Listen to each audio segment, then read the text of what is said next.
In a small village near the edge of the northern frontier, there lived an old man and his son.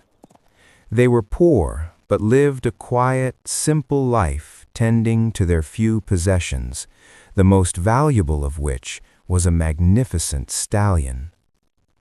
One morning, the old man woke up to find the stable door swinging open. The horse had vanished into the wilderness of the neighboring lands. When the villagers heard the news, they gathered at his gate to offer their sympathies. "What terrible luck!" they cried. "Your only wealth is gone. Are you going to carry all those heavy crates on your own back? What a disaster!"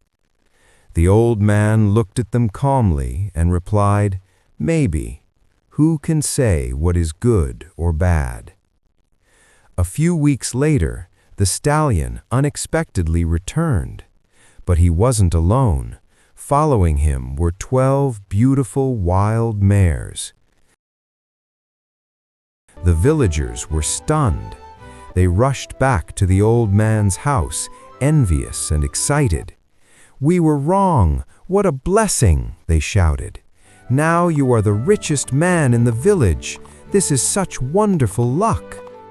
The old man shook his head and said, "Maybe. Who can say what is good or bad?"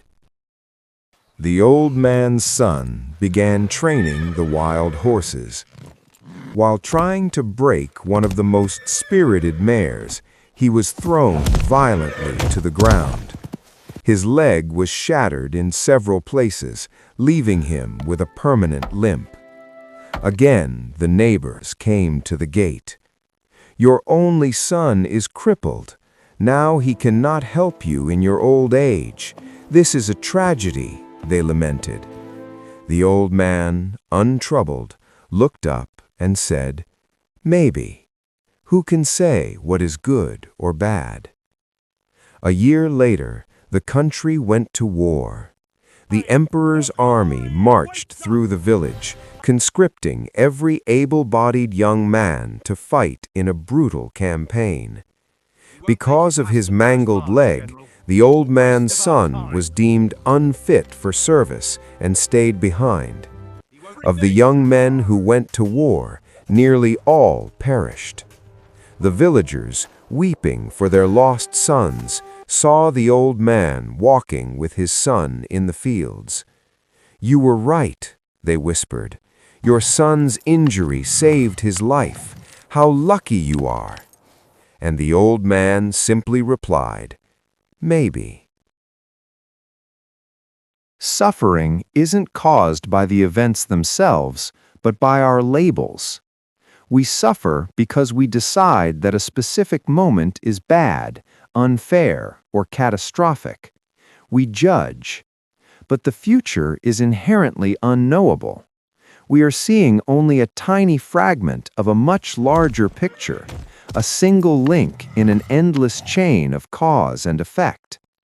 Life is a chain of events where every end is a beginning and every loss may be a hidden gain. The moral is not that we should feel nothing, but that we should remain balanced.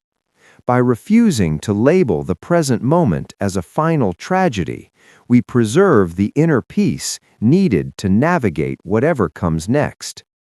Pain is a fact, but suffering is a choice. What do you think about this story? Leave a comment. The valley is stunning, isn't it?